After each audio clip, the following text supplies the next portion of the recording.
don't feel like going out to the bars. Uh, I feel like going for a walk later. no, that'd be cool. I think I get my dad a lottery ticket. Yeah, so we win the lottery. That'd be pretty cool. What are we gonna do? What are we gonna do when we win the lottery? We're gonna have to He's gonna give us 10 grand apparently. what the hell with that? What are we gonna do? We're gonna Disappear. okay. We're live, by the way. You know what I'm gonna do? I'm gonna build a gigantic ramp at Round Top. Oh, to piss off all the accessibility, like the non-accessibility people. Yeah, That would be amazing. Donate it to the park service and say that's what I'm gonna do. Get everybody going. Be pretty funny. But yeah, well, I mean, I think people are getting a little bit sick and tired of not being able to go up there, I think. But but you can't help it, you know. It's not people bitch about the stupidest friggin' things. They do. I don't know. You know what gets me is just this whole like it's in the name of accessibility. I guess do it, build a ramp. Oh yeah, but no, but it's well, I'm sure we'll talk about this when people come on. Yeah, I think we've been talking about it with MJ. But you gotta laugh at it's some of the stupid shit, you know what I mean? Mm-hmm. I think that MJ or somebody said, you know, something along the lines of, I hope you don't take a car up there. You want to stay. With another person who said to this one person who was like bitching about the accessibility that they were like, well, then if you want it authentic, I better not catch you up there in a car or with a camera phone kind of thing, right? Like, I don't know. People are going to complain what they want to complain about. Yeah, but I mean, the thing is, it's like, so yes, Round Top. I mean, for those jumping on, a lot of people know Round Top is being rehabilitated. They're doing. It is. Oh, Barbara had a question. Did you ever watch a show called Moonshine? Never. Barbara just asked me that. Never. Moonshine. All right. This is Good Morning, My Yankee Friends. Good morning, Jim. Hey, what's going on? I think I've heard of that TV show Moonshine. I think I've heard. I know you've drank moonshine. No, actually, I never have. I've never had moonshine. No, but I think that when that whole thing gets done, I think when Round Top is done, good. I think people are going to be like, okay, I'm impressed. I think they're going to like it. I mean, the thing is like with preservation, you have to draw that fine line between, okay, we have to keep it like as authentic as we can, but we also need to make it accessible, and we also need to not have it eroding. And I mean, if you have buses and cars driving up there, it's going to slowly cause erosion from the vibrations of the vehicles. And they're making it also the accessibility thing. Like there's people out there that might never have been able to visit Little Round Top because of mobility issues. Well, now hopefully they'll be able to. Same with Devil's Den.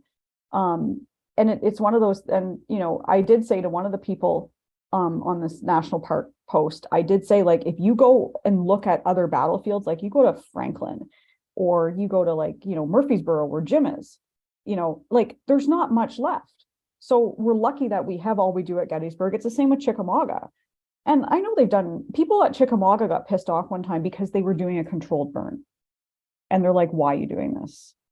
Well, I mean, you know, when you look at when you look at it, I mean, people who are complaining and what we're talking about, if you go on the Facebook page, National Military Park at Gettysburg, they have a Facebook post with their usual update of Little Round Top. They show the, you know, the walls, and they show all the shit they usually do.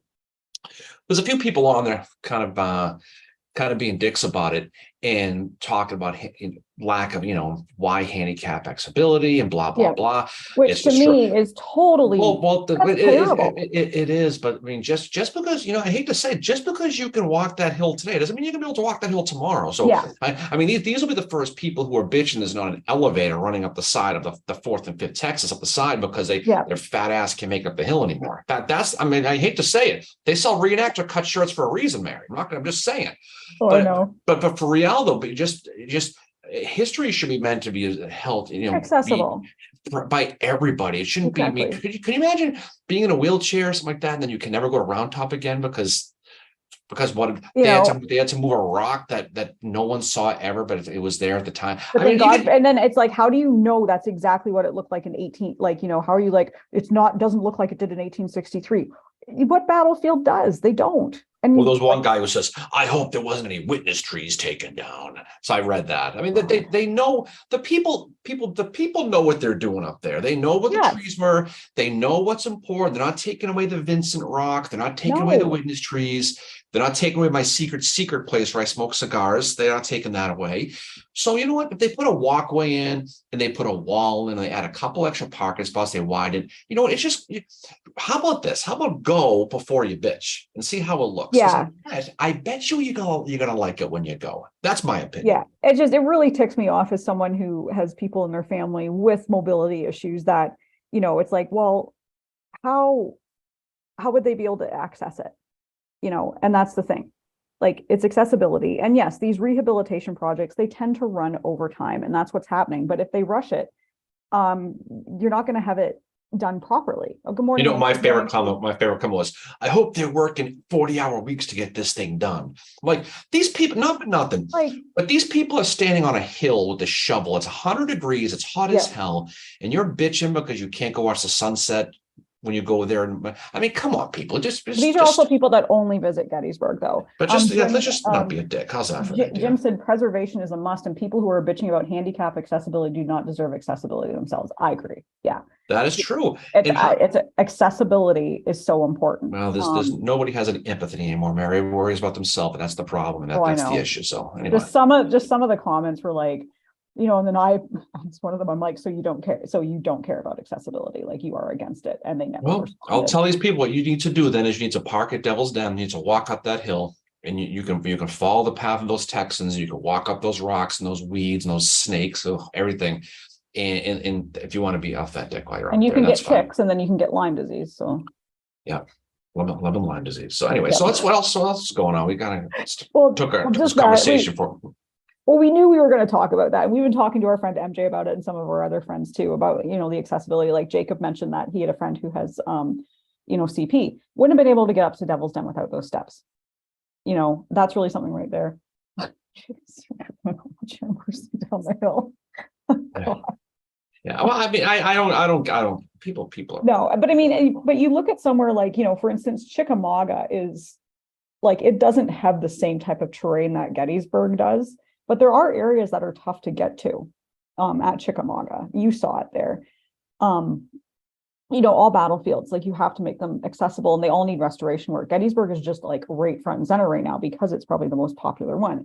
But like stuff like this happens at all battlefields because you have to preserve it. It's like the controlled burns that they have at Chickamauga from time to time.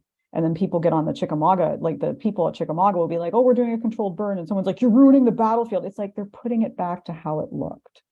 People are gonna bitch about everything. Calm down. But yeah, we were gonna release an episode this week, but we've both been busy, so we did not release our episode about the crater. So hopefully next week. But no, we'll definitely do it next week. It all depends on the baseball right now. Other aspects of my stupid life became really busy all of a sudden. So we'll do that next week. But yeah, I mean the crater is interesting though, because I mean people. We'll talk more about this next week. We'll do it live next week, right? I think we are, right? Yeah, we're going to try to. All right.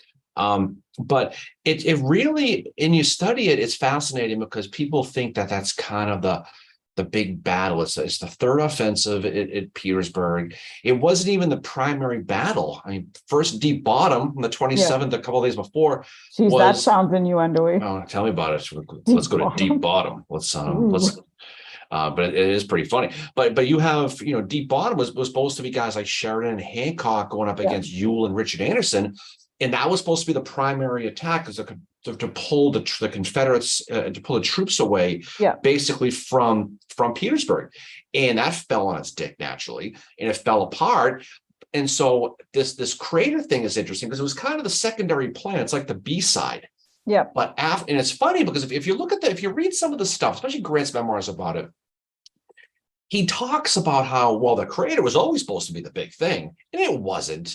And it was when Deep Bottom fell apart. It's fascinating because when you look at how that whole thing went down, I know we're going to talk more about it later. Yeah. But you're at the 48th Pennsylvania, and they're all miners, and they're all sitting around, and they're just, and one of them says, on an offshoot, what we should do is we should dig a mine under these guys and blow it up. Yeah. And then someone said, hey, that's just stupid enough to work. So they go to George Meade, and Meade goes, he's like a father with the kids. You know what? It'll keep you busy for a while. Get just out of my hair. Go dig a hole. Leave me alone. So they dig this hole, and it's, Deep Bottom falls apart. And so Grant's like, you know what? I like the idea. Burnside, you kidding me? He couldn't get his pants on fast enough. He was so excited about this plan. and he's all excited to do Yeah. it. I get to do something. And the funny part about it was they dig this trench, they dig this mine, and you can still go see it today. Yeah. And they dig it and they actually pull it off well. But right up to that moment, Burnside is like, it's just nailing. He's doing everything right. And then it all screws up at the end, because they were supposed to basically have Edward Ferrero's division full of USCT guys be the first men in. And then Meade says, wait a second.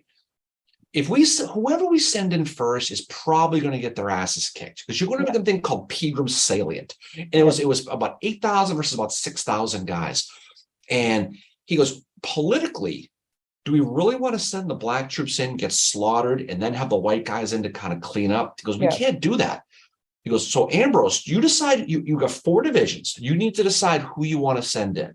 You got James Ledley, you got Robert Potter, you got Orlando Wilcox, and you got Ferrero. Ferrero's off the table. So now you're going to have Wilcox, Potter, and Ledley. 2 of the 3 are really good. One of the 3 is a biohazard dumpster fire. Okay.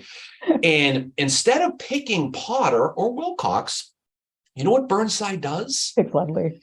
No, he literally picks straws. Yep. He breaks the straws and says, shortest straw goes first. And of course, it's Ledley. And you think about one of the most important attacks in the Battle of Petersburg and how history changed was because of who drew the short straw. Yeah. And so Ledley goes in from Utica, New York, right? And he's drunk and he's we'll talk more about the details, but suffice it to say, it doesn't work out too well for Ledley in the Union. And it always fascinated me how at that point, and Burnside's a good Massachusetts guy or New England guy anyway, Rhode Island, and he comes to that moment when he can pick Potter or Wilcox. Probably should pick Potter. Yeah. And he goes, let's let fate decide. And of course, the worst kid in the bullpen gets brought in the biggest part. And Wilcox stays back. What's cool about the battlefield is he stays back, and there's a hill and there's a creek. Yeah. And it's called Poor Creek. And all the soldiers called it Pooh Creek. And you figure out why that is. And he stays way back there, and he's allegedly he's drunk and he's hiding out in a bomb-proof, and the whole thing falls apart. And then the Confederates, you're going to go up against pretty good Confederates and guys like Billy Mahone. Yeah. And A.P. Hill is there, and he's sick again. And Lee gives orders directly to Mahone, and that pisses off A.P. Hill off. But there's so much intrigue to this battle. I'm looking forward to talking about this one. It's any fun battle, but it's not the first time they had done like a thing with dynamite and digging a tunnel. They did it at Kennesaw Mountain as well. And the guys got through. They dug right under those like entrenchments, right? At Kennesaw. They did, but they never really, it wasn't really to blow it up though. That was just to kind of get in there. But to get in there. But they got in, like, it sort of worked, and you can see the area. But they've blown up something. I mean, techniques of digging in trenches and that had happened before. Yeah. The crater gets it happened out west too. But the crater gets all the credit because it's around Washington, it's Eastern Theater, and you want to go with the Eastern Theater bias, all that stuff. Yeah. But James Ledley, he not a good day for him. And if you read Grant's memoirs talking about this, I mean, first of all, this explosion was one of the biggest explosions to this date and ever happened in the United States, as far as how much shit blew up. And you got to think about the balls of how they got the black powder in there. When they dug this trench, the roof was only 4 feet high. Yeah. They had to carry 25-pound buckets full of gunpowder on a rope, on a stick over their shoulders. 50 pounds, and they had to carry it hunched over all the way down. These are tough pricks, these guys, and it's people know about the crater. It's a very popular battle, and people know about the details. But when you get into the intrigue of how the whole thing went, and the Confederate counterattack, and of course what happened with the USCT guys going into the crater. Do you know after the battle that there was a private company who owned that battlefield? It's only been a battlefield for, I don't know, maybe 100 years, but there was a private company. You could tour underneath the crater, and they had lights set up. You know, they sold Union skulls as Oh ashtrays my God. in like a souvenir shop. It's a macabre story. It really, really is. Yeah. But I'm looking forward to talking about it. So hopefully people want to listen. So that's a good one. Yeah. Yeah. I'm really looking forward to it. And, I think, what was I just going to say? You know, who's at this battle as well? Like there when the crater happens is Beauregard, or Beauregard as we call him. He's Well, there yeah. because he's in Petersburg at the time. It's before he gets sent to out west again when they're still trying to shuffle him Right. around. And he was awakened by the blast. Yeah. Made the place he was at shake. Frank just said, just finished reading Lisa's latest book on the nameless and faceless of Gettysburg Manassas. My favorite poems were Hetty Carey and Sue Tarleton. Oh yeah, that's awesome. We got to get her book too. I thought we had that one somewhere. I thought we had I all our don't books. think we have it yet. Oh, okay. I gotta get it. Yeah. I gotta get her to autograph it too. I don't know. She's not doesn't like to sign autographs on game days, Mary. Lisa's know, awesome. Jim's yeah. on here too. So yeah, good morning. Yeah, no, a lot of. Hey, what's up, Jim? Hope things are going well. You know, so it's a, you know, it's Yeah, Sue Tarleton is such a fascinating story. She doesn't get talked about much. She's Patrick Claiborne's fiance, and she actually passes away. I think it's like 2 years after, like just a few years after he does. She was sick though. I think she had like tuberculosis or something like that. But she married a Confederate officer, but they weren't married for very long. But it's clear Claiborne was like her true love. But it, like, she's a fascinating story. It's good. It's very similar to what happened with McPherson and his fiance when McPherson was killed, and then Sherman doesn't give him, Sherman didn't give him time to leave for his wedding to get married to her. Mm-hmm. And I think he always regretted that decision. But then Sherman, like, we talked about in the Howard episode, I think, like, Howard was asking for leave of absence to go see his family, and Sherman's like, no, you can't. And Howard had to keep writing Elizabeth and saying, like, I'm sorry, I can't. He won't let me go. And you'd think after McPherson, he would have learned, maybe I should let my guys have a bit of a break. Yeah, well, I mean, at that point, I mean, they weren't really campaigning at all, like. Yeah, but still, it was a race to get this thing done at that point, and that's how that was. But, yeah, exactly. But yeah, it's what was I going to say? It's just like her poems are so good, and they really tell like the human side of the story and stuff that doesn't get talked about a lot. And it's a different way to do the history, which is cool. No, I love it. We have one of her poems hanging at the 11th Corps headquarters in Pennsylvania, so that's pretty cool.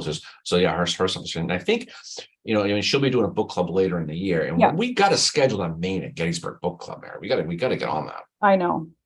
Just got to get to this next week or so, and then life will be a lot easier. So Barbara said, when I went to Petersburg Crater in the 90s, the old woman working at the visitor center said she was a child. When she was a child, she used to play in the crater. Well, that's the Can you imagine?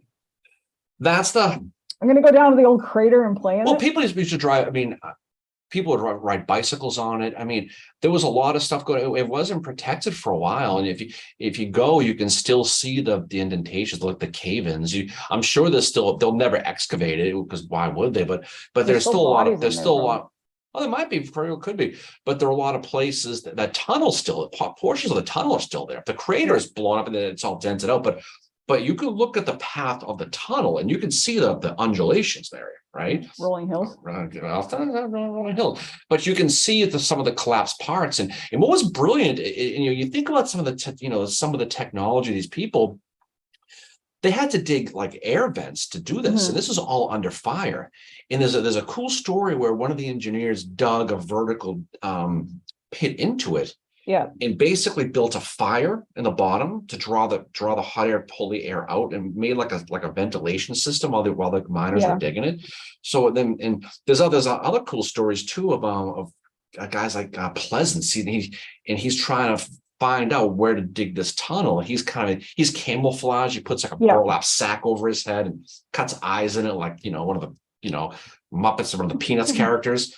And he's trying to spy with the glasses to see how to do it. It's a really interesting part of Civil War and American history was how they pulled this off, and it worked for the most part. I mean, it scattered all this ground. It killed a lot of people, but it was the base of the fall off guys like William Mahone, who didn't have a good reputation up to Gettysburg because that whole second day, that whole fiasco, what happened with him. But what they did here at the crater was fascinating, and it ends up being a big folly, and it really, it's too bad because Burnside gets a lot of pointing and laughing at him about it. But Grant was all excited about it, and Meade was lukewarm about it. I mean, Meade. The thing with Meade is he doesn't show his emotions. No, he certainly did when he was mad. Oh yeah, that's true. But not when it came to plans like that. But yeah, when he was angry, he did. Yes, he definitely showed his emotions there. But other than that, I think he was like, I don't know, he just didn't get too excited about stuff, I guess. I don't know. But yeah, definitely he had a temper on him, obviously. Yes. But then when he was writing his wife, he would be much more like kind of like a different side to him came out. Yeah. When he was writing his wife, which is interesting. Jim says Team Rolling Hills.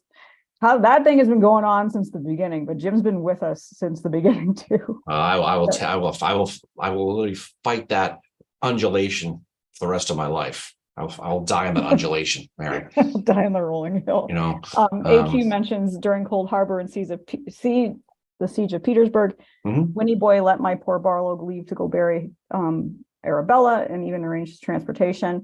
Yeah. And then Glowjam asked, which was the crater battle part of the siege of Petersburg? It was it was the third offensive at the siege of Petersburg. It was their third one. Yeah. And like we said a little bit ago, it was supposed to be the B-side attack for the third. Deep Bottom that took place on the 27th of July was supposed to be the primary battle. And what they were looking to do was they were looking to pull rebels away from Petersburg to fight and protect the railroads. That whole thing fell apart. The Deep Bottom thing was a disaster. Yeah. So the focus turned on this crater, and they were going to attack from that way. But that's what it was, and it was inconclusive for the most part. But it ended up being a folly because it just turned into what it was. But yeah, it was one of those that endless going back and forth with Petersburg that led to later on in the year turning into Five Forks and the Appomattox thing, and then poor Warren getting ousted by Sheridan. Yeah. But it's a cool battle though. Frank mentions that he really likes the crater battle scene in the movie Cold Mountain. I haven't seen. Yeah, that's the big. I haven't seen Cold Mountain. I haven't seen it since the theater. No, but I mean, yeah, it's one of those things. It's just one of those fascinating parts of history. They actually pulled it off, and when they used this, when they had all this black powder to light it off, and they had a bunch of connecting fuses, and it was supposed to go off at 3:30 in the morning. Yeah, it was supposed to go off, and they light the fuse and they go, "Oh, this is going to be great. This is going to be great." And guess what happens? Nothing happens. So they're like, "Fuck." So it's like the Christmas tree, when one light goes out, they all go out. Yeah. So they had to send guys in there to find out why this didn't go. Now this is you want to talk about brass balls, okay? The guys had to go in there knowing it could blow up at any second to go find out why it wasn't blowing up. And they found a couple of connections weren't done there to retighten them up. So it went off at exactly 4:44 a.m. It went off at about 4:45 in the morning. It went off. But Benjamin being one of those guys, go in there and find out. It might still blow up at any second, but go in there and find out why it didn't blow up. And they did it. A couple of guys did it. So addressing Gettysburg is on here. So hey. Oh, hey guys. All right. Hey, that's awesome. Great to see you on here. Yeah. Jim says, I love Cold Mountain. The scene of the crater is heartbreaking. Miranda has a question. She was like, when I was always taught about the crater, that they use the USCT as basically cannon fodder with a high death rate. Well, that's not really true. That's kind of an oversimplification of it. So the USCT guys, okay, they were under Edward Ferrero's division. Yeah. And they were they were supposed to be the original division to go in. They were supposed to attack. Now what was supposed to happen was when the crater blew up, they were supposed to go around it and go to the high ground and hit the Rebs, to hit those rebels there. But what happened was they changed the order because they didn't want to send the black troops in case they got blown up and they got killed. They didn't want it to look like they would be turning into cannon fodder. So what happened was when the attack went and it finally went under Ledley's guys, the troops got to the crater and they stopped. They just stood there and stopped. Now, these are the white guys. The black guys came in later. They came in later on when Mahone's guys had that counter, and then they sent in Ferrero's, those two brigades, James Siegfried and Henry oh, what the fuck is his name? Henry Goddard Thomas, the brigade commanders of the USCT, these guys. Yeah. They send them in. And what happens with them is they don't go around the crater, they go in the crater. Mm. And they go in the crater, and it's not so much they can't get out, Yeah. they were shooting fish in a barrel. So Mahone's guys, Virginians, Alabamas, they come forward and they just come in and they start firing at them. There's a picture. If you go to the website, if you go to the battlefield, there's a kind of like a Civil War trail sign. Oh, it's not them, it's the park. And you can see civilians in the crater, like maybe like a week later. Oh. And if you look close, you can see bones scattered all around. Of dead Union soldiers. And I told you before, some of the skulls were sold as ashtrays. That's morbid. Yeah. That's so morbid. So they weren't part of the initial attack, but they did, because the orders got all screwed up.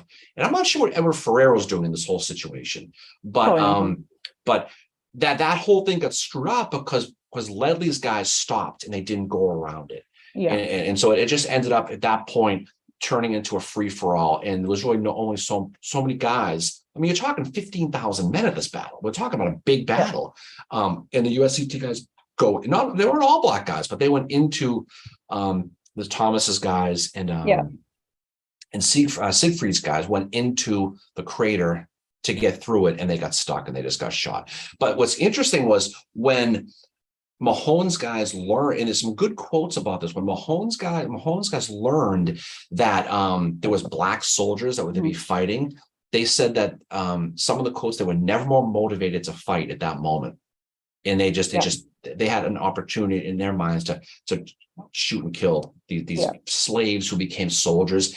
And some of the quotes are really tough to read. Yeah, it's a real thing. And I mean, 1864, as we've been talking about, we did our episodes on like some of the episodes on the Atlanta campaign a few weeks ago. We did some episodes, obviously Spotsylvania and all that. Like 1864 is such a completely different, I don't want to say completely different ballgame than 1863 or the prior years, but the fighting has become much more ferocious. It's become much more, I don't know if I want to say personal, just there's much more like just so much going on. Well, if you're a Confederate general and you're trying to fire the troops up, that's how you motivate them. Unfortunately, you did.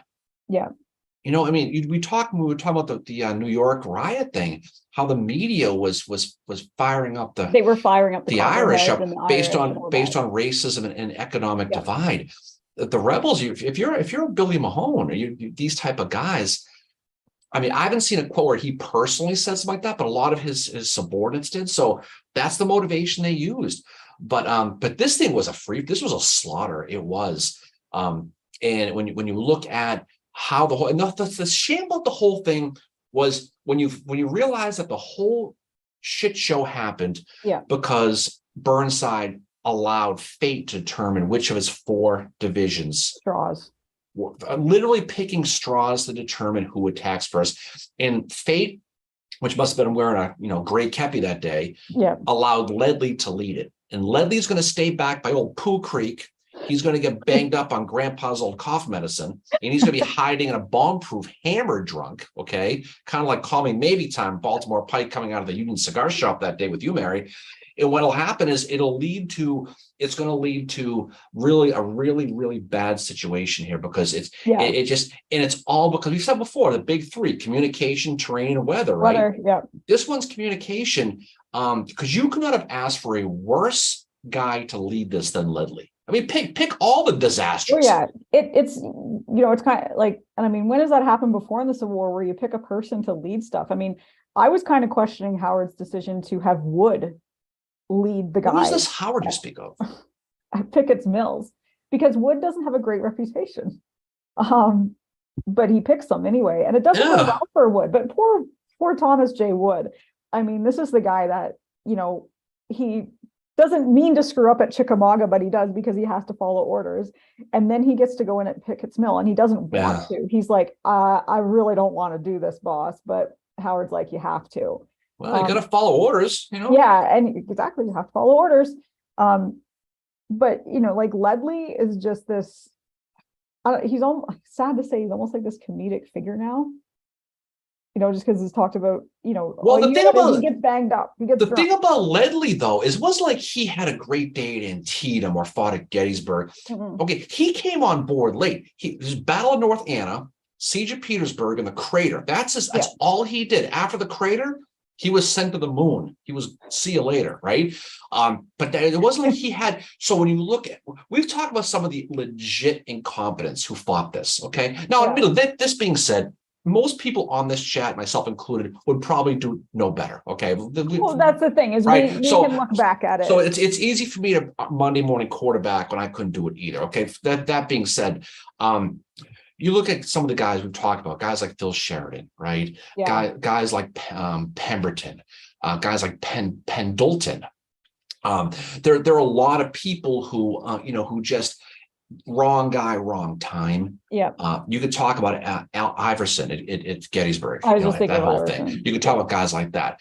Some people like to say Sickles, which I disagree with. I okay? disagree with Sickles as well. But there are a lot of wrong time, wrong place guys in this. But this one is the capital one. This one is if you're looking at complete how incompetency got men killed, look at James Ledley at the Crater. Yeah. Oh yeah, yeah. And of course, he's a New Yorker, so of course he's going to fail. Let's be honest. Hey, David Ireland's a New Yorker. Yeah, that's true. That's true. Okay, stop, countering my facts with facts. AQ mentions that, just how horrific 1864 was.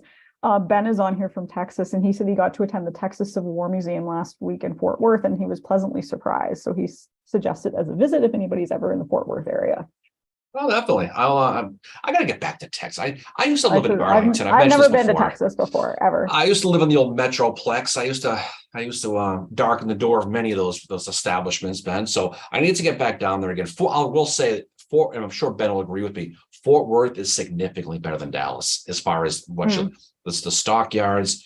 I just think so, because I was living right in between both. We go to Dallas from time to time, but Fort Worth, there's your place, man. Yeah, I'm telling you. Oh, I'd love to go. David said wrong guy, wrong place is a pretty common theme. It is though. Yeah. It is because and again, a lot of these are volunteer. Howard encounters that at Chancellorsville. Who? Howard. Chancellorsville. That's the classic wrong place, wrong time. No, and a lot of it is just, but you know what though? A lot of it is bad. It's just shit luck. It's just the way it is. This one's bad luck too, but Ledley makes it worse by not being up front, staying back. He was nervous. He got himself hammered. And this isn't one of those, Hooker was drunk at Chancellorsville. No. Foolish as bullshit. This is a legit. We talk about who was drunk and who was concussed. This dude's drunk. I mean, this is. But I mean, you have to think too of his mindset that he's probably freaking out about it. And like, Jay, who is this Howard? She keeps mentioning everybody take a drink. Anyway, I'm not sure. You have the whole like. He was great in Happy Days, by the way. Doesn't take much to knock her off the track. See. You think like wrong, like him getting drunk, right? You don't know the mindset he's in. And again, by 1864, the war is really brutal. I know I keep mentioning Howard, but Howard mentions how drunk the men got after Pickett's Mill. The ones that were injured got banged up because Howard said Pickett's Mill was an absolute nightmare. Yes, speaking of Texas, they get their asses kicked by Hiram Granberry's guys. Who is like, of course, Claiborne is going to put in his best guys. Granberry is probably the best one he's got. Well, he attacks, going back to Pickett's Mill. I mean, Howard's guys, they've got to attack the worst physical location against the most. This is like fighting the Iron Brigade, and they have going up Round Top. Yeah, I mean, they had no chance. And Howard, look, your boy didn't have a great day with that either. He got lost, bumbled to the woods, and didn't know where the hell he was. But again.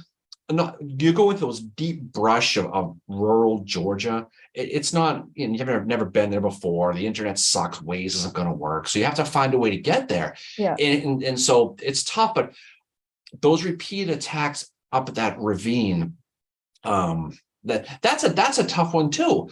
I don't know if that's wrong place, wrong time, because I don't think, not to make apologies for Howard, but I think you could have had anybody go through that and had a real tough time with it. Yeah. But Burnside could have handled the crater better all he had to do, if you're going to attack with Ledley, fine, but at least do what you're supposed to do and go around the crater and attack. Yeah. They sit there and they stare at it and go, whoa, like morons watching Whoa. fireworks and just staring up at the sky. That's what they did. And admittedly, you're seeing bodies flying up in the air, falling to earth. I'm sure it was something that none of these guys had ever seen before, but they were dumbfounded staring at it, and they just sit there and literally stopped and stared. Yeah, have a good day, AQ. But we did talk to someone recently. I just remembered this, where like they had messaged, well, it was like on Twitter, and they had said, hey, my ancestor fought at Pickett's Mill on the Union side. Yeah. And that was like, holy, and they said, we, visited it, and we were kind of talking to them a bit about it. And they said, yes, this really is, the worst terrain, some of the worst terrain you will ever see in the Civil War. And nobody ever goes there. It is like, the hike is like, it's not a hard hike at all, but there's some areas, like you get to the area where you're on, like where the Union troops were, and you're looking across right where Granbury's guys were. And then you look down and there's this steep ravine. There's no way. Like, that's the thing, is when you say steep ravine, it's like this. It's like so you have the armies here face each other, and there's this big ravine like this with water running through it. And they had to go down it, across the water, and go up it. And they're all just sitting there waiting for them. And there's this trees and rocks.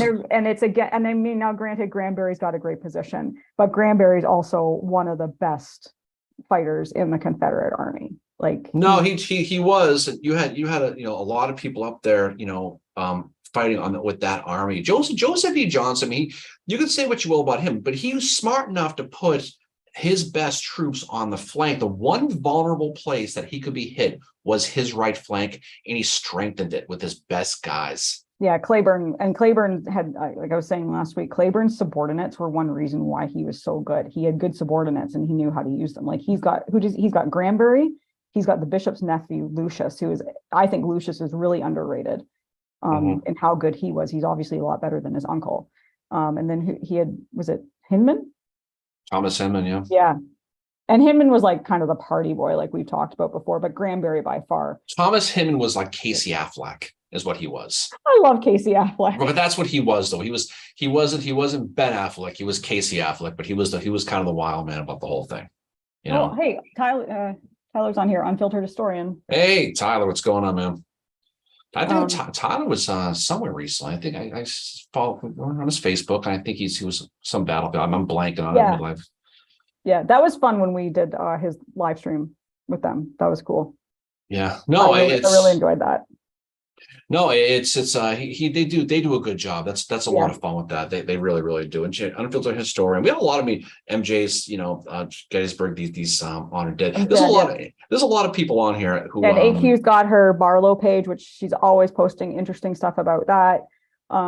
Like Tyler's doing great stuff with Unfiltered Historian, MJ with her Gettysburg, these honored dead page, like, and she does great trivia on Saturday nights. That's what's cool about it is that you do this for the love of the game, right? And you do it because you want stories to be told, and anybody who puts themselves out there in any way, shape, or form to do this is it's commendable. And well, and you have like the Addressing Gettysburg, another Civil War podcast. You have Jim and Eric who do Battle of Gettysburg podcast. Like, they're all putting themselves out there. I don't think people realize. Jacob and his history book podcast as well, which he just reached 50 episodes. So congrats to Jacob for that. That's a milestone right there. That's pretty 50 cool. episodes is like, you're working at it hard. But Addressing Gettysburg, Matt and Ronnie and the gang there, and they do a good job too.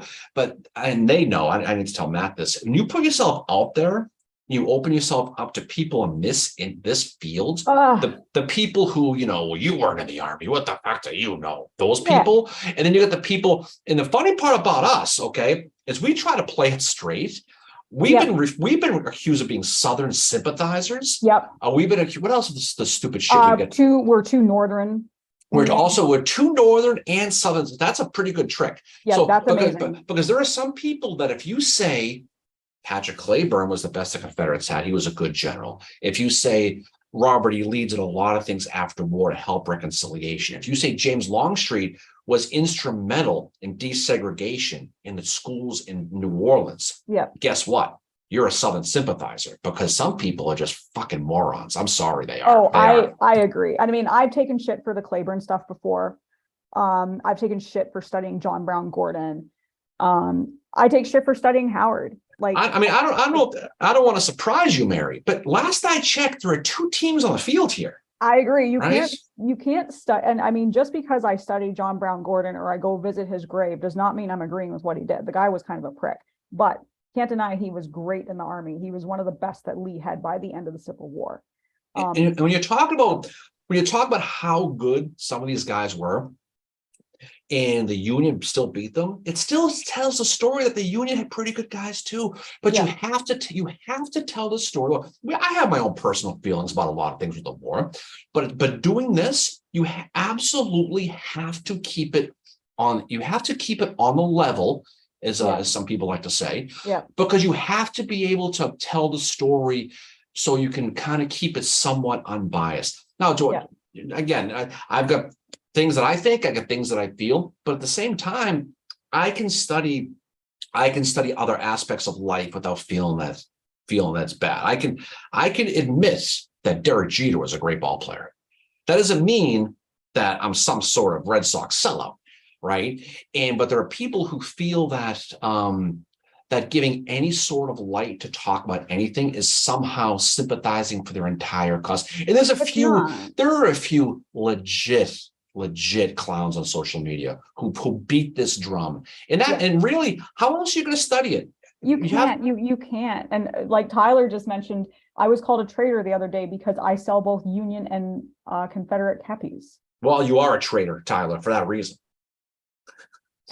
But right, that's a perfect example of it. Obviously. That's a perfect example of it. So you need to. And I mean, honestly, I would actually love to own a gray Confederate kepi someday, like one like Claiborne wore, just because like I enjoy studying him. And, it's Tyler just said he just laughs at it, and you have to study both sides. And you also have to see them as human as well and recognize that there's like humans behind this as well. Look, I think that's the thing that people run into when the ones that don't want to study the southern side of it or the northern side too closely, they're afraid of relating to the people. Well, that's why you and I were talking one day, a week or two ago, about how people were going to take the draft riot episode.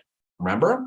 Yeah. About we never really did, but is someone going to give a shit because we're talking about Northerners being racist and attacking blacks in New York City. But that's the truth behind it. Look, racism is everywhere. It's unfortunate. It sucks. It's a real shitty byproduct of life.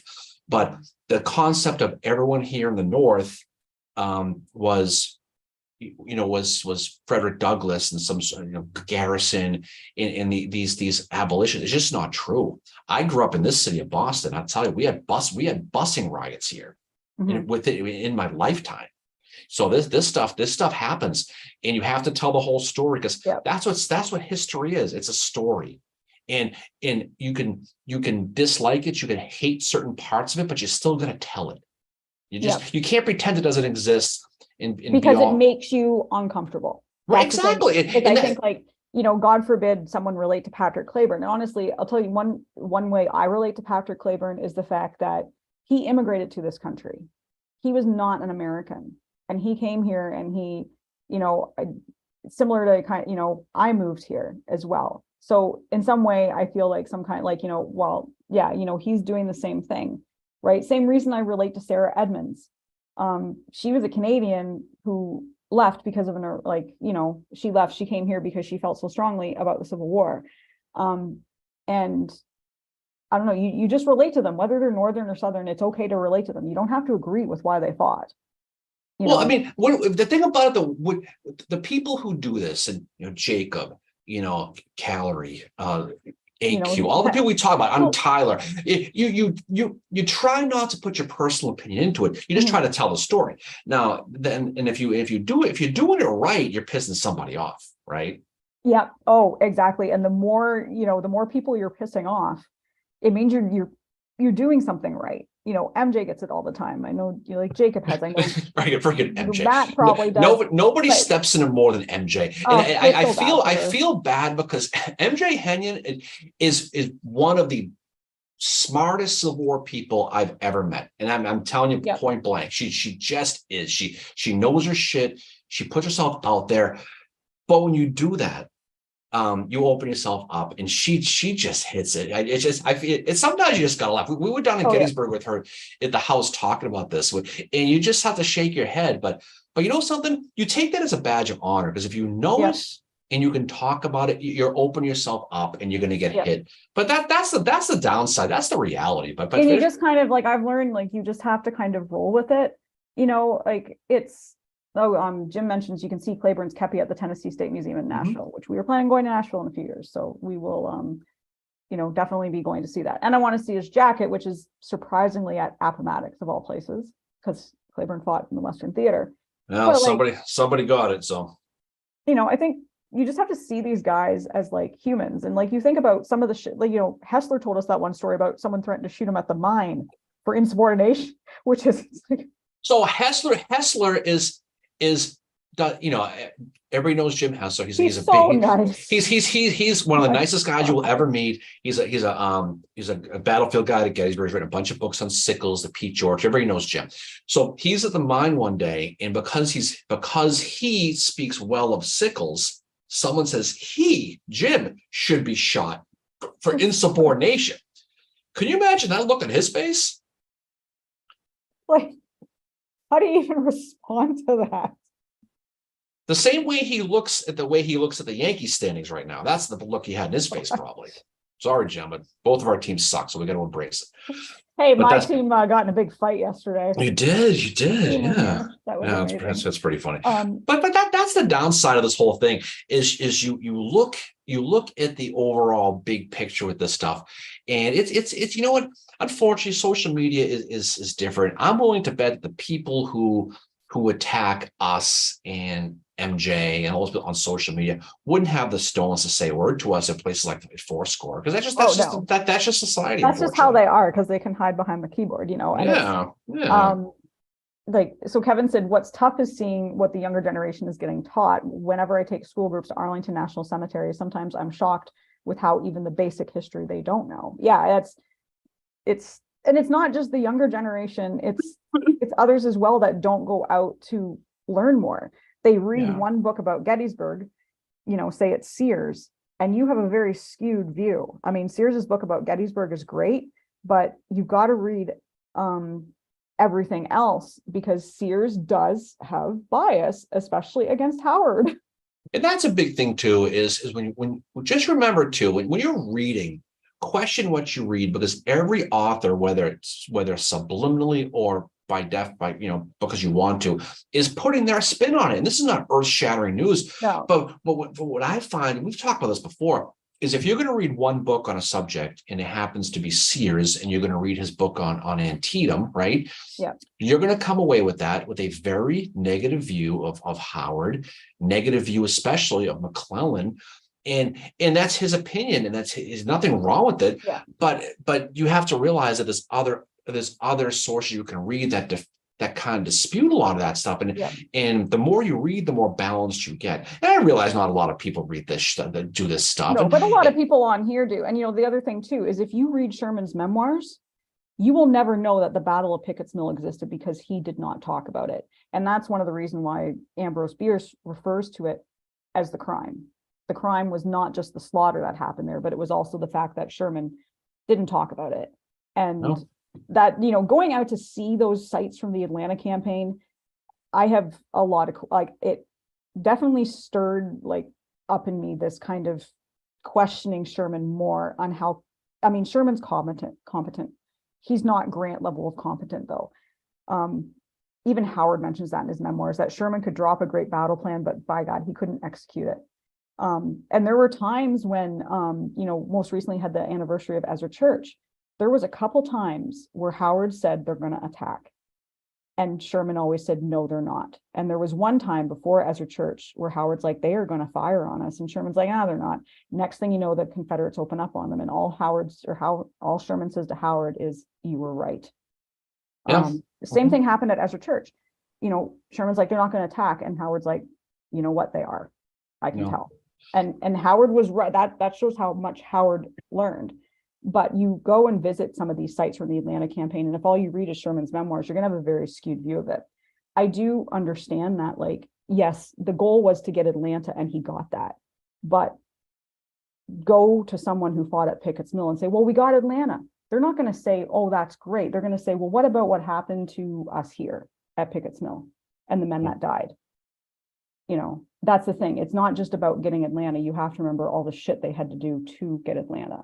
And that, Thomas does say to Sherman at one point, we need to stop because we're not have an army by the time we get to Atlanta.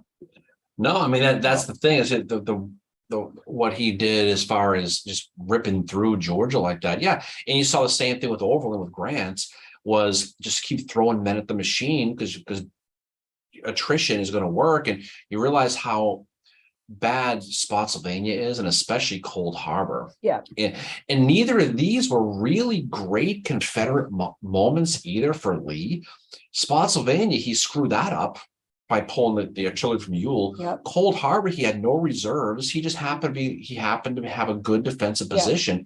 So when you look at the Battle of Cold Harbor and the carnage that Grant took, it was more the guys versus some sort of Lee game plan. But that's what it was. And so you look at easy, this guy wins, this guy loses. There's more to it than that. There's not a lot of direct situations where a general's incompetence really cost a battle. But the ones when it happens, you remember it because it just does. I mean, Hooker at Chancellorsville is the big one, where he had Lee dead to rights and he backed off and let Lee, do his thing against Howard, and George Stoneman's running around with his horse and pulling it somewhere by friggin' Fredericksburg instead of attacking where he's supposed to be. But that's what happened. That's what gets you. That's what gets you, Yeah. And Tyler mentions it wasn't until I started listening to you guys that I've changed my stance on Howard. I had formerly worked at Chancellorsville and wasn't a major fan of his. That's really cool. Like that's what it's okay to change your opinion about somebody. It's okay to, if you once believe something, you find out like, oh, well, wait, I'm reading this. Like, what does this mean for it? I mean, well, and therein lies the thing, though, is people when you're used to reading about something and you have it in your head, this is the way it is, and then something comes out 20, 30 years later and you have to rethink it. It's easy to not want to gravitate towards that and hold on to it because it's easier to just fall back at what you know and hold from that position like grim death, that stubbornness, that holding on to it. Yeah, and I've encountered it before. Tyler also mentions that he thinks highly of Hooker too. I do as well because, and I didn't always until I looked more into him and I realized like, holy shit, Hooker, he took the Army of the Potomac that was so broken. You read Howard's memoirs about that time, how low morale was after Fredericksburg, and Hooker comes along and he completely just overhauls it and he makes so many positive changes. He built upon what McClellan had made, and then the thing is like that army was what won Gettysburg. And that's why Hooker gets, the thanks of Congress because it was. Well, the people, I mean, that's the thing is you look back and say, wait a second, Hooker was one of the three guys who got thanked for Battle of Gettysburg. I mean, he was a general manager of a football team who really, like McClellan, helped build it, reorganizing the artillery, the way he did it. Even put, it wasn't his idea with the Corps badges, but he put it into the Army of the Potomac. It was originally Kearny's idea. And Kearny, right. Yeah. And so, but he implemented the AOP, but he held that esprit de corps that among Shakur. But the more important thing is how he handled the artillery, how he made sure they were fed well, they were taken care of. But again, his problem was he was a dick, and he kept poking the bear at Lincoln and Halleck and Stanton. And as soon as he demanded those Harper's Ferry troops and demanded to quit, they were like, "Well, okay, bye." And they put and at that point they put Meade in. But that's what that was. But Hooker is Hooker. He's not all bad. And no, but he was a thing though. I mean, he ran his mouth like holy shit. You know, Like Tyler said, and I agree with this, and I think you will too, hot take, and we just said this, Hooker's army won Gettysburg. well, it was. I mean, Yeah. you could, and that's not a slight of Meade. I mean, I'm sure, Ken Madison Brown would sit there, he wouldn't like that too But I much. think Meade was the guy to lead the army that Hooker. Meade was put in charge 3 days for the battle. He didn't Yeah. rebuild the army. It was No, the army was Hooker's army. I mean, Meade, and I love me some George Meade, he had no idea where his corps were because No. Hooker never told him. Knowledge is power, so you don't tell your subordinates where they are. Mhm. He's in charge of he's in charge of the Fifth Corps, gets brought in. He's going to find, that's why he kept Butterfield. I need to know where these guys are. Yeah. And he gave his men a lot of leeway. The whole Hancock thing going into Gettysburg is a good place to fight.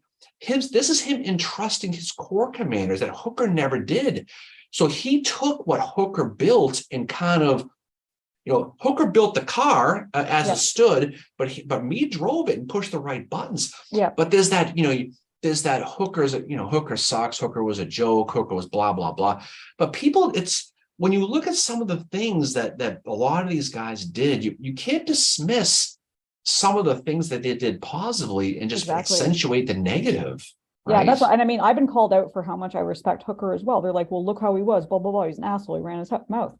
Yeah, he did, but he also did some pretty great things. I mean, I've said this many times, I do not agree with Grant when he says Lookout Mountain is pure romance, because it's not an overly strategic battle to win, but he shoves the Confederates off of Lookout Mountain. And for those troops that have been under siege in Chattanooga since September, November, I think it's November the 23rd or 24th, 1863, they get to see the American flag planted on top of Lookout Mountain. Yeah, I mean, that must have been something for morale right there. He won it. I mean, yes. I mean, that battle was won on Missionary Ridge, but yes, you had to have it because it forced the Confederates to go east. Yeah, they had to go off. And so that's the thing. People follow some of these generals like their sports teams or their colleges and just hold on them. You see it a lot. You see it a lot, positive and negatively. But I will say, you with your boy Howard, you will realize that sometimes the emperor has no clothes on certain things. Oh, I do. Yeah, I recognize that. Despite the fact that he's got those rock hard abs from riding the horse with one arm. That was one of the great Mary comments of all time, right there. He must have rock hard abs from riding the horse with one arm. She said that literally one day, and she was sober, and that's a rare thing. Gosh. Anyways, yes, I do recognize that Howard has his faults. He was a guy that hated to admit when he was wrong. But the thing is like people usually refuse to see the fact that he learned from his mistakes, like at Chancellorsville, and he changed, and he was really good militarily. Like I think in some ways he was better than Sherman. Not obviously not as good as Grant, not as good as Thomas. Even Howard admitted that. He said Thomas and Grant were the best two in the Union Army, like the best. Yep. And he really respected Thomas. And the thing with with Howard and Sherman and their friendship, it's very, it's like odd couple. Sherman is this guy, drinks, swears all the time, Really? What's that like? Many girlfriends. And Howard is this obviously very religious. You wouldn't expect the two of them to be friends, but they do.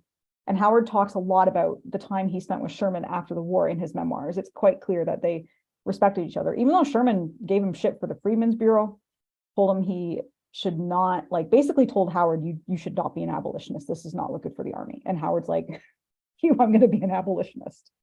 Well, I mean, you are what you are. I mean, I think, that say what you will about Howard, but he stood by how he felt about something and didn't back off when someone said, you shouldn't think this way. That's one thing I admire about him, is he always held his ground especially on being an abolitionist at a time when it was not cool to be one, Gentili and Tyler are talking about the BMI, saying cavalry, BMI, nutrition, and sanitary were troops for critical for the rest of the war with what Hooker did. And Tyler said that the BMI was an absolute genius idea, a million times more effective than Pinkerton. Well, when you look at Elizabeth Van Lew, when you look at some of the spy network, I mean, there's no surprise that BMI primarily used that untapped spy source, which of course was the slaves embedded in, and it helped a lot. Speaking of Gettysburg, when you realize that they knew that Pickett hadn't fought, they at least still had Pickett ready to go at Pickett's charge because of the BMI and all the stuff they did. But that's a lot of it. Mhm. MJ. No, he did not have rock hard abs, McClellan. He had Rocky Road abs. Hancock. MJ. Hancock Yeah. and Rocky Road. He had Rocky Road abs. I liked when you took the statue from Gettysburg and photoshopped him holding a McDonald's. I would never do such a thing. I would never do such a thing. You know. Hancock holding the McDonald's bag. Hey, That was great. nothing wrong with that. So it's pretty funny. But yeah, the BMI was gigantic though. I mean, when Yeah. you think about it, and using that the slave network was huge, and Yeah. there was obviously spies. Speaking of MJ, we talked a lot about Cushman. We talked a lot about Senator Slater. A lot of the spies on both sides, how instrumental they were. I mean, you got to remember too that these armies are so close to each other. Yeah. And you've got Confederate spies in Washington. You've got people like Van Leeuwen, in the South, and obviously Bell Boyd, and you've got all these other ones. And there's so many cool little tangents to the Civil War that it's real, but it reads like a Mission Impossible movie. Oh in a lot yeah, of cases, there's so many great stories. And the one thing I want to look at more is what the spy network or what the intelligence gathering network was like in the Western theater, like how they were, especially on the Atlanta campaign, how they're able to find out what the other is doing. And the Atlanta campaign is, I've become more fascinated ever since I visited the site, like more of the sites. Like it is just this major cat and mouse game constantly. I really came to respect Joseph E. Johnston even more. I realized what a great general he was.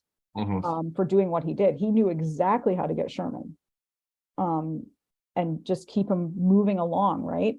And then Sherman does that terrible frontal assault at Kennesaw, never does it again. No, you live. I mean, there are guys who have strengths and the guys who have weaknesses, but I don't care who you are. I mean, Grant saw that at Cold Harbor.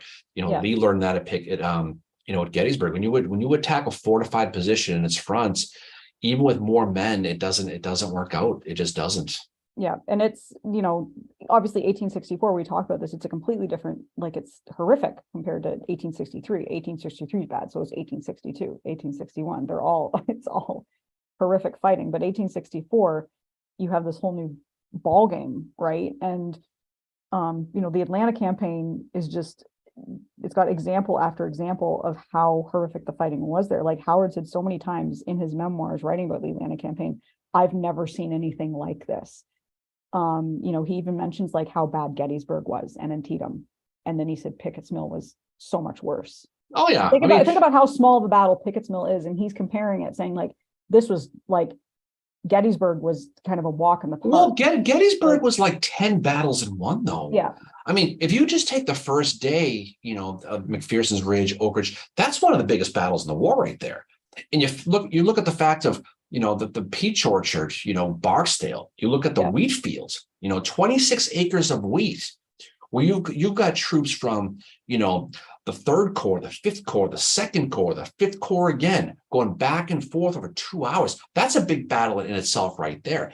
Pickett's charge, I don't want to say it's overrated, but I mean, there are so many other aspects of that battle specifically. Pickett's charge never happens if Longstreet's assault is successful. And that's the whole thing, What gets me, speaking of people are talking about Hancock ate only Mr. G's for dessert for lunchtime. It was Slurpees and pizza from the 7-Eleven. Mr. G should make an ice cream called like Hancock's Gut Bomb or something, some big sundae. Load it up. To be a meal somewhere. They should do that. Be a burger at Blue and Gray. I mean, pound for pound, our greatest American general. MJ's gonna kill you. Oh, it's fine. With all you're mistaken, Stonewall was the only one with abs and muscles like Superman. Marietta, his fat ass got stuck in a tree. So I don't know how much abs he had. Just saying. So every one of these guys, none of these guys did Pilates, trust me. He got stuck in a tree. He did get stuck in a tree. Imagine Stonewall Jackson stuck in a tree, and the guys were laughing at him because a persimmon tree. He got stuck in the tree. He couldn't get out of the tree, and all his subordinates are laughing at him. I mean, look, I've been stuck in a tree. I have. Life goes on. But that's I love these stories though. When you read some of these diaries and talk about these very stern guys, Stonewall Jackson, George Meade, all this stuff, and there's Stonewall. You know what I mean? Guys, can you help me out? A little help here? Yeah. But I love that stuff. That's what makes it so cool to study. It really, really does. Oh yeah. You know what I just thought of is you need to do a meme. Oh, you're frozen. Am I? Yeah, you are. You can still hear me though? Yeah, okay. Okay, Keep going. cool. Anyway, you should make a meme of Hancock as Winnie the Pooh. Oh God, we'll see. Look, MJ is gonna kill me one of these days. She's gonna, I don't know why I I'm just gonna thought of that. I'm gonna get Um, shanked. But yeah, well, one of the stories I just thought of was like, you have some of these funny stories from like all over the place, but there's the one where Clayburn, the guys go into an orchard and they take all those apples and he finds them and the other men start marching by. And Clayburn just said, "Hey boys, these guys picked apples for you." And he makes them hand out all the apples to the guys and they don't get any. Apparently Clayburn just stood there against the fence smoking his pipe. Just watch him do it. No, that's Clayburn used to make the guys carry the fence rails and to punish them. And he was a very strict disciplinarian, but he was also respected by his guys, which was really cool. But the other thing about Clayburn too is he knew how to have fun, and so did Joseph E. Johnston. There's that snowball fight they have in the winter of 1864, and it's organized by Joseph E. Johnston. They got this rare snowfall in Tennessee, and the guy Clayburn's men take him prisoner. So it must have been like officers against, just the infantry or whatever. But that's always a cool story. Like Joseph E. Johnston, you can't imagine him getting up there to say like, "Okay, we're gonna have a snowball fight today," which is pretty cool. I mean, these are, for the most part, these are young guys. I mean, they're away from home. I mean, this wasn't all bugle corps and drills and marches. There's a lot of that, but they got to let loose a little bit, have some fun with it. I mean, the stories of guys chasing chickens and chasing pigs, and they played baseball. Doubleday was probably there making sure all the rules are followed correctly. And so there was a lot of stuff. And these are regular people. These are people just like today. Think of some 19, 20-year-old kid right now. Yeah. The mentality for the most part is still about the same. He's probably not going to be as texting as much, admittedly, as these kids nowadays are with that. But that's the truth. Never forget the fact these are real people. Yeah, they're humans, and that's what it's okay to relate to that if they're northern or southern. You can relate to them. David said, "I mean, Thomas is ER, so why not Hancock as Pooh Bear?" Yeah, see, this is where I get myself in trouble here. So we'll have to think about that. Picture Hancock with a big pot of honey with his hand in it. And then obviously Rabbit is Sherman. Yeah, it probably would be. Well, I think we talked about this before. One time we talked about. I got in trouble on social media one time for saying Thomas was ER. That's right. I remember that. But I'm sorry, he is ER. But well, I mean, if you look at how he was, I mean that's the truth though, because these guys for the most part, they all had different things. Thomas was very cautious, and turned out he was right. And I think that's what got him in Nashville with guys like Sherman and Grant and Blackjack Logan, because they thought he was a little too cautious. And of course he was Southern. So he was still not 100% on our side. And that's how they saw it. Yeah. Right up to the end, And that's the thing is like, so you have George Henry Thomas, who is roommates with Sherman at West Point. They're good friends, but Civil War comes around, all of that goes out the door. He's a Virginian. He might betray us. Grant treats him really terribly. So does Sherman. So does Lincoln, for that matter. And Thomas dies really bitter. He burns all his letters. I wish, and I know Jim Miller has mentioned this before. If only we had his letters to see what he had to say about it, to see how he felt. Because I'm sure he knew he was being treated a certain way. Now, I don't think in his memoirs, Howard, I don't think mentions the Southern thing with Thomas at all. I don't think he saw it. Like, he never really gets into that with him. But Sherman and Grant definitely had a bias against him, to the point where neither of them give him credit for winning Missionary Ridge, because it was Thomas who saved Sherman's ass that day.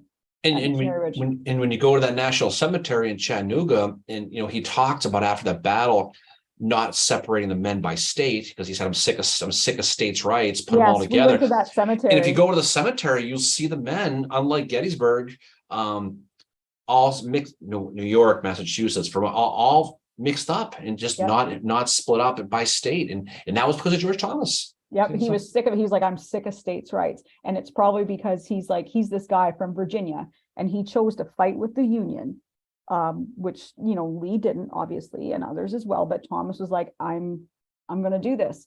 Another one who I guess you could consider Gibbon Southern because he was raised down there. He's born in Pennsylvania, but he's raised for the most part in the Carolinas. Mhm. He fights for the Union. His brothers fight for the Confederacy. He's fighting against his brothers. I think they're at Pickett's Charge.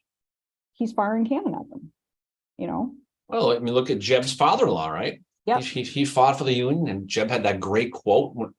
He says he'll regret that just once. It'll be continuously. Yep. Stonewall Jackson's sister, she was an abolitionist. No, Jackson, Jackson is a great psychological study in a lot of different ways. And don't forget, we mentioned this before. He was eye candy for John Mosby. He was the everything that Mosby learned and did was because of Stonewall, and so was it because I thought it was because of oh no, you're right. It was Jeb. Take that back. It was Jeb. It was Jeb Stuart, but a Virginian who kind of put himself out there, who was a little bit on the eccentric side.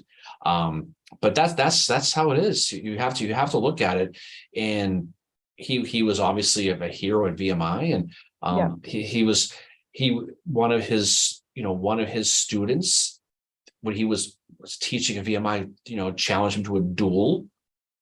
Because he tried to kick the kid out of school, and Stonewall refused to do it, probably because he didn't want to get shot because this kid was pretty pissed off.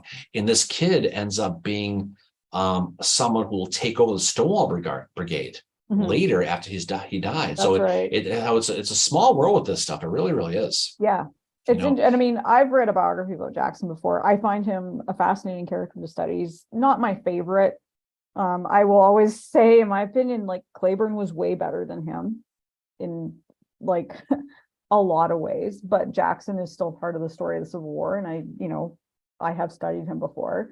But I mean, I find Claiborne more fascinating character. That's just my opinion, No, definitely. But they're all like, there's all these like little human stories that come out from the Civil War, like, whether it's Jackson getting stuck on a tree, Claiborne making his guys give all those apples, to the people, or like the snowball fight that happens. There's all these like stories that don't get talked about enough, but show this kind of, they're not always fighting. Like there's downtime in the camps. Well, it's a small world with this stuff. We talked about, one of the episodes we did recently, we talked it was the Howard episode. We talked about all of his connections he had with people, going to West Point, just running into a lot of Confederates, people that he would be fighting against later on. And so he was a guy, the religion thing obviously affected him. But Longstreet's another guy. All these guys do. Longstreet's connection with Grant was legendary, and Lee and them tried to use it to help make peace around Petersburg, to try to take advantage of that friendship. Like we were saying earlier, Longstreet, and it's fascinating when you study post-war Longstreet, because if you go to Gettysburg, you're reading that advanced reader's copy we got of that. Right. But you see a lot of the Lee versus Longstreet, and a lot of people, they hate Longstreet because he went against Lee, spoke out. They don't hate him for that reason. They hate him. A lot of people, the people in the 1870s and 80s, they hated Longstreet because of of his politics. I mean, this was a guy who, he went to a dinner with Phil Sheridan in New Orleans. He went to a dinner with Sickles. That would have been amazing. He was the customs officer in New Orleans. He filled his staff full with Black people. A lot of the people hate him for that, because he was somebody who they saw as being a real turncoat. He campaigned for grants. He realized, very much like Lee did, that the country has to move on. Gordon did the same thing.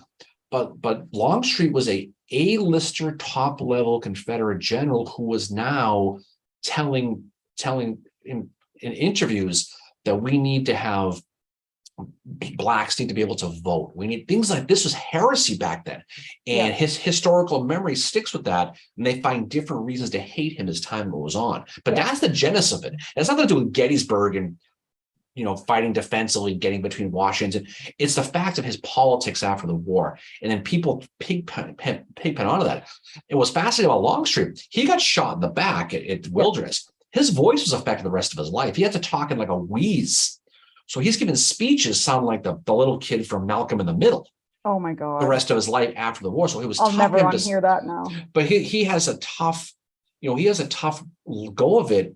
Yeah. But he's still pushing this reconciliation way ahead of the curve. And considering his uncle Augustus Roseham, who was a fire eater, he really had a 180 as far as his life went. So guys like Mosby did too. So Beauregard did some of that too near the end of his life, where he was basically saying like, yes, we have to give the African Americans rights and all this. He really turned, and Beauregard was he was not always for that. He was really bitter over the South losing the war for a long time, and then he finally started to come around a little bit with it.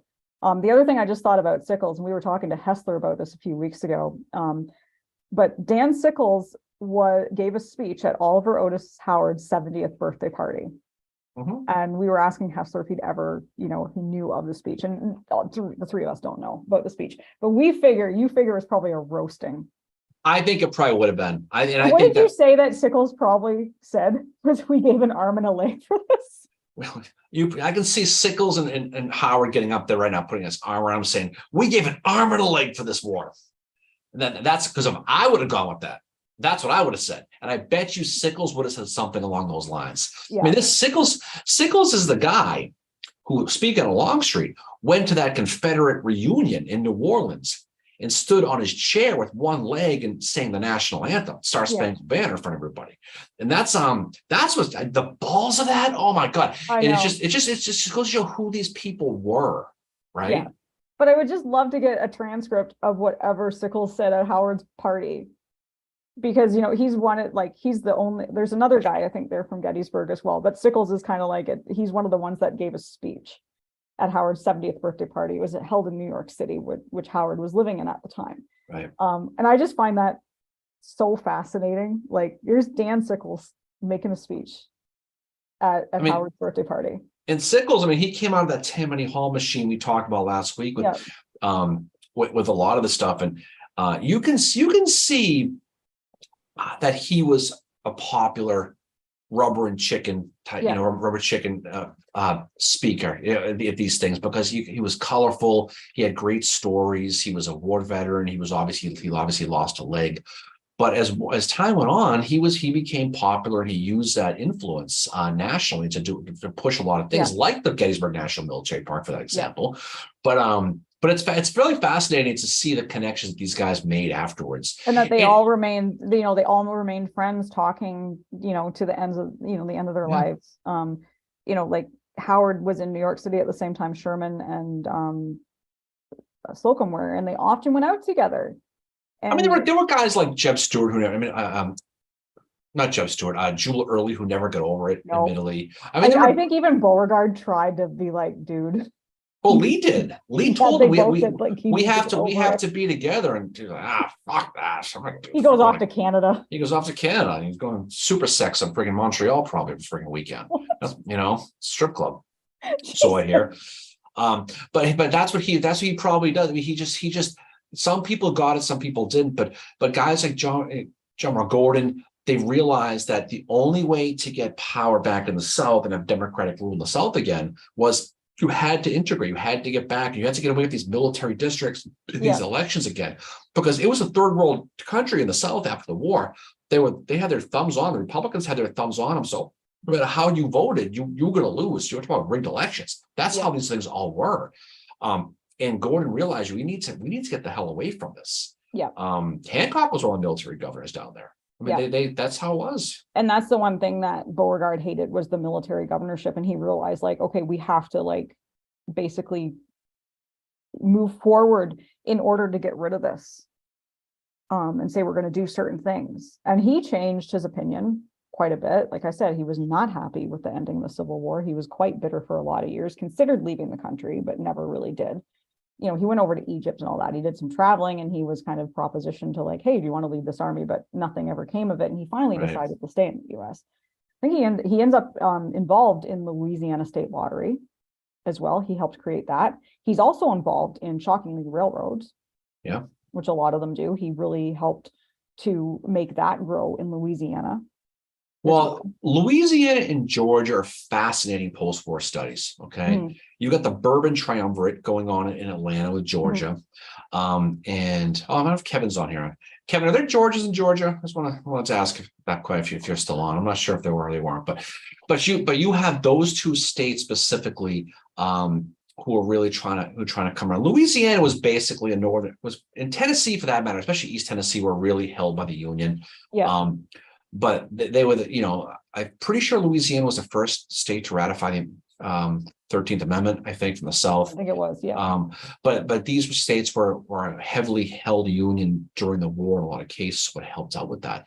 But how they tried to reconcile and come out of it with guys like Longstreet in Louisiana and Gordon in Georgia is really fascinating. Yeah. The politics compared to the war is obviously on the dry, boring side. Yeah. But it's important to study that because you can kind of see how those states are today because of how the whole thing came out of the Civil War. Yes. Yeah. And I'm actually surprised reading the Beauregard biography that he didn't get involved in politics the way that John Brown Gordon did. Because I think he would have made a great, I don't know, great, but senator, Congress or whatever, but Beauregard never gets involved. No, he shows up here and there in certain things, but for the most part, he doesn't. I think he's so bitter, and he was really pissed off about the way Davis treated him in the war. Right. Really, like, basically, you're good, but you get chained to a desk because someone doesn't like you, No, and that's a big part of it, though, is the personal bitterness about it. But at the end of the day, I mean, some people were just sick of it. They're sick of the politics. They were sick of it. They also didn't feel it was worthwhile. I mean, Beauregard, he's down there in Louisiana, and he's someone who sees that state transforming itself more towards not Republican, but more towards equal rights and things like that. He probably just said the hell with it. It's just not. He just jumped on board with it because he realized if we have to move forward. And yes, there are church bells going on right now. This is the third time today. This is Sunday in Plymouth. These church bells will go off 2 more times today. Yeah, it must be 11:20. These bells go off at 7:20 in the morning. 7:20 in the morning, 9:20 and 11:20. Normally Mary's at church at 7 in the morning, so it's not that big of a deal. Yeah. But that's the truth, Unlike my favorite general, I do not attend church on a regular basis, if at all. Yeah, no, there's no question about that. But the studying the post-war stuff is interesting. Howard obviously has a really good post-war history. He's got Hancock goes and runs for presidents. Garfield runs and wins for president. A lot of these contemporaries all together. Grant, obviously, they pushed more, and you can see their Civil War ties. How it carries them on certain things. But it was a struggle in the South to kind of get back again. But you had to have Confederate people like Gordon and Longstreet try to help carry the flag, because these people didn't want to let it go, No, and like the thing is, it's like you study the post-war. It's so, I don't know. I find it I'm getting more into it because I'm seeing how much it factors into the history of the Civil War as well, and why what's happening today is happening. You want to read something really raw and real? Read Howard's account of like the KKK in his memoirs. How he talks about it is just so, like, he's like, this is what happened with it. And he's very like, I would imagine he probably took some like criticism for he probably got, he doesn't talk about it really, but he must have got like legit email. He's writing this though near the end of his life. So a lot of it has passed. It's not as bad as what it was, but he talks about all the corrupt stuff that was happening. It's a really interesting, and basically, like, some of it is tough to read what he writes, but he's very honest about it, saying this is all the shit that was going on that I was dealing with on the Freedmen's Bureau. That told to cover it up and all this other stuff. And you had volunteers, basically social workers and counselors who were working it, and they were threatened by the Klan. They were threatened by this, and they finally said, this is a great cause. We need to do this, but I don't want to be killed for this. And you realize why the Freedmen's Bureau couldn't do the work that it needed to, Well, that was Andrew Johnson primarily. Oh, That's yeah. why And that also was made. Fernando Wood got his hands in it too. No, Well, right, but yeah, Andrew Johnson really Johnson was made the it one tough. who defunded him. He couldn't Yeah. get it repealed in Congress, but he did Yeah. get him defunded in the whole thing. It just, unfortunately, that's the way it was. But you saw a lot of small little Freedmen Bureau types popping up. We mentioned last week the New York thing. A lot of charity groups in the towns became like mini Freedmen's bureaus to help educate and assimilate African Americans back into white society. And that's what it was. This country's always had a really good history of charity coming out. Whenever there's a major disaster, even today, people who hate each other always come out and support each other. And that's where this country's always been. It was no different back then. It really wasn't. No. And back then it was real. You think things politically are tough now. It was way worse back then. New York City in 1863 was as bad as it got with everything. I completely agree. That was really something doing that episode on the draft riots. Miranda said there's a great post-war book on how the South won the war by Heather Cox Richardson. I've heard that one's good. Yeah, I mean they did their whole goal was to get their home rule back, their state rule back, and that took a long time. I mean, there wasn't a Democratic U.S. president again for years after the Civil War, and that's just the way it was.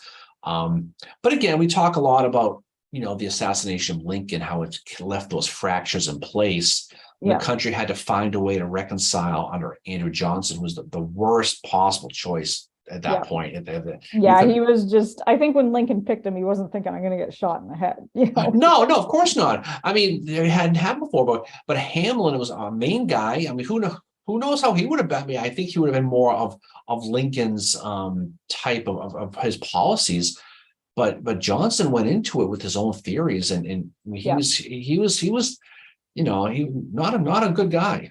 No, and the other problem was with the Freedmen's Bureau is you had Sherman as kind of Howard's commander, and he's not supporting Howard. He writes him that like thoughts and prayers that you're in charge of this. By the way, I don't really support you in this, because I don't agree with it. But I think it would have worked out much differently if Lincoln had not been killed, because I think Lincoln had in his mind how he wanted the Freedmen's Bureau to be. And unfortunately, Howard didn't really get to talk to him about that before he died. No, I mean, Howard did. I mean, obviously, Howard University was the big coup out of it. I mean, they educated thousands and thousands of former slaves through that school. And then Lincoln Memorial later on, towards the end of his life, the thing you can say about Howard, I give you a lot of shit for Howard, but the thing you can say about him is he stuck to his ways. He didn't change like the wind politically. What he believed in, he believed in, and he went all in to his detriment. I mean, this is a guy who's commanding troops who didn't like who they were, the Emancipation Proclamation, any of that stuff.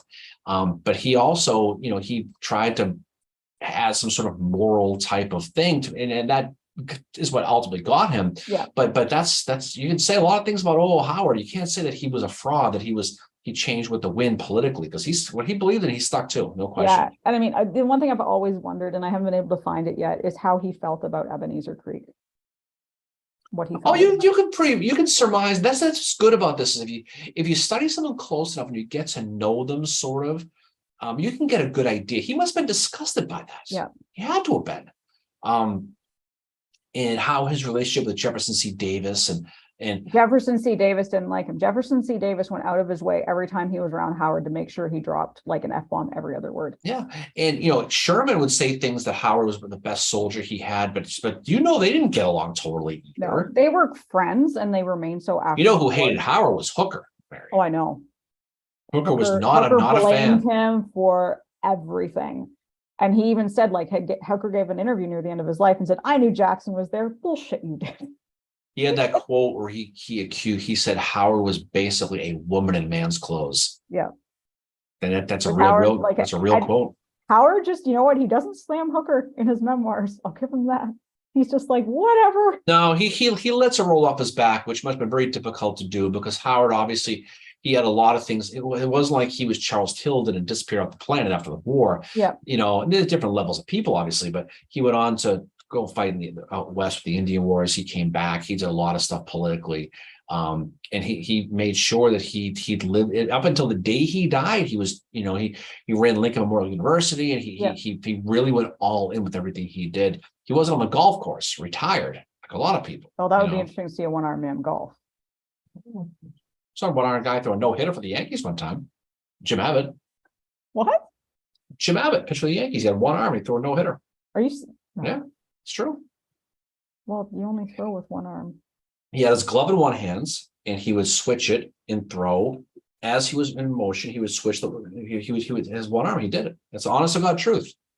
Played for the Angels. He played for the Yankees. He threw a no-hitter with one arm for the New York Yankees. It's like 10 years ago, 20 years ago. It wasn't long ago. Wow. Yankee fans will, MJ's on here. Jim's on it. I mean, Gentili, they'll tell you. MJ, just speaking of MJ, she's popping off, but she said, "Pop off. Thanks for hosting. Appreciate your contributions to Civil War history and the positive community you promote." Yeah. Well, we try, MJ, but you know what it is. There's always same with you, same right back at you. But there's always a byproduct of the, of some of the people. But this community is positive, though. It's great. I mean, I love coming on here and doing this silly little thing Saturday or Sunday mornings. It's always like, I always learn so much from everybody on here, and it's always a great discussion. And I love the question people ask us questions, or they say like, "Oh, well, I like this person." That's the thing, is like who you like in the Civil War, and don't let anybody like make you feel bad for it. Yeah. I used to I get shit for liking Howard. I get shit for liking Claiborne.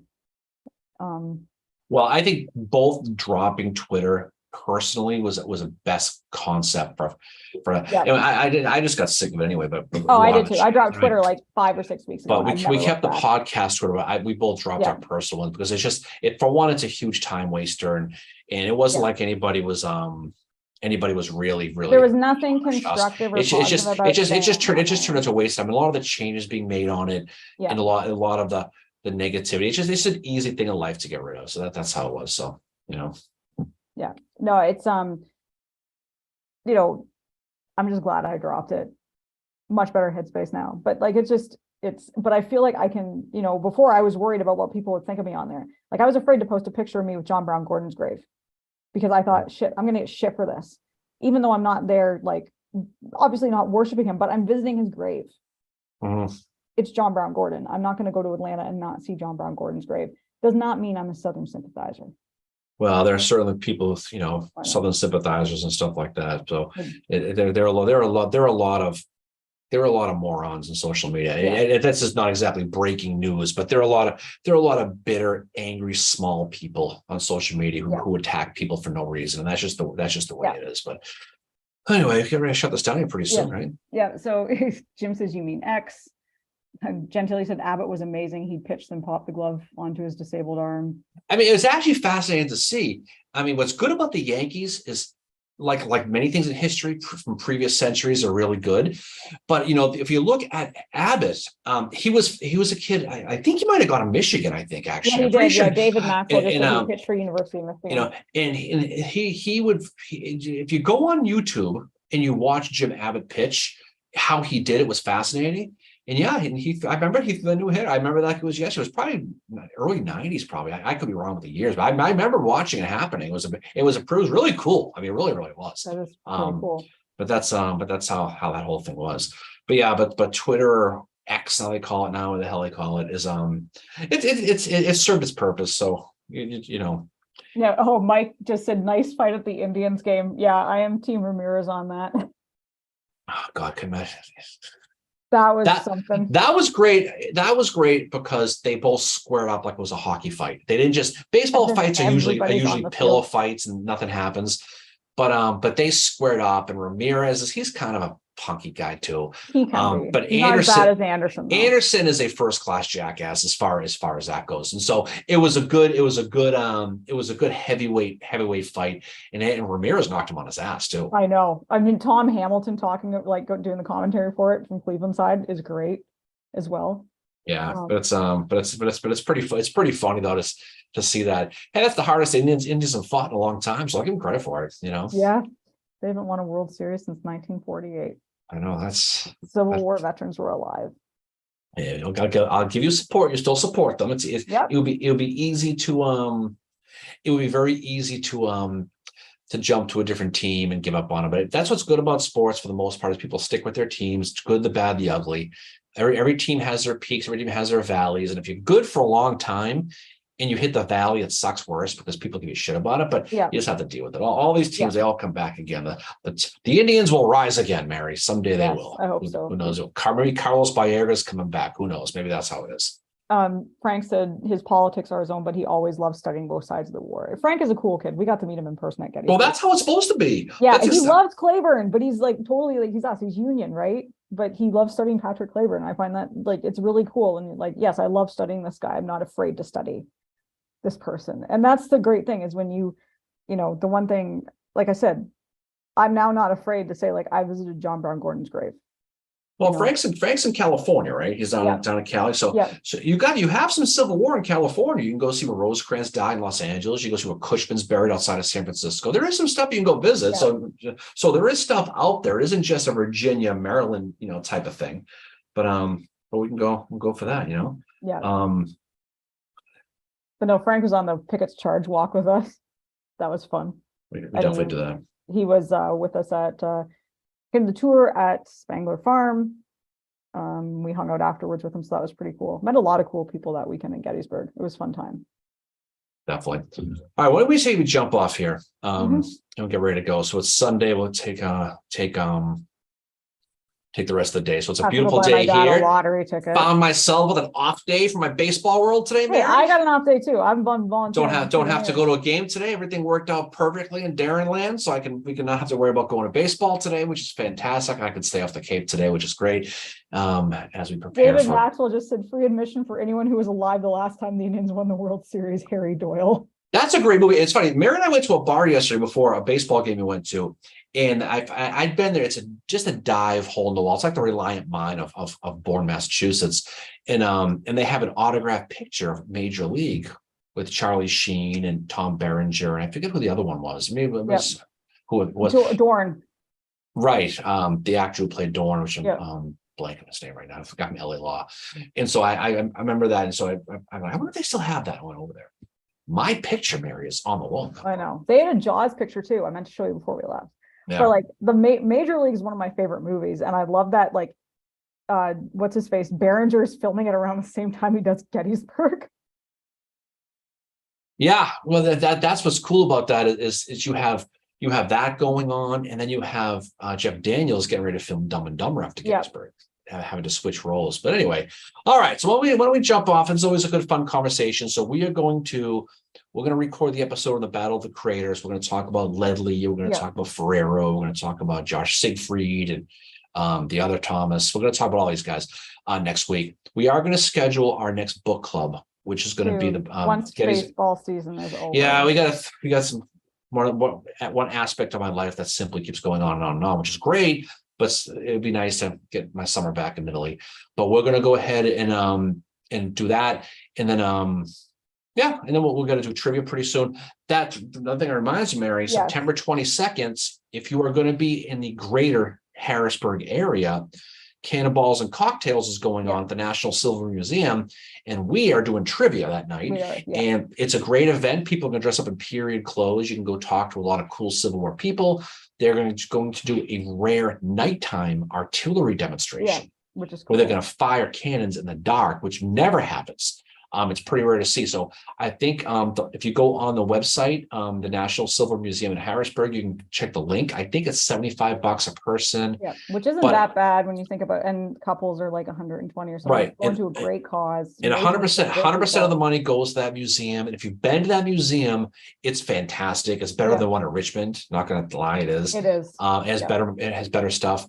And definitely support it. So if you're in the area, I know people like John are going to be there. I think MJ is going to be there. Some other friends of ours are going to be there. But it's going to be David's going to be there too. But honest to God, it's going to be a great event. And definitely come down and check it out and supporting a good cause.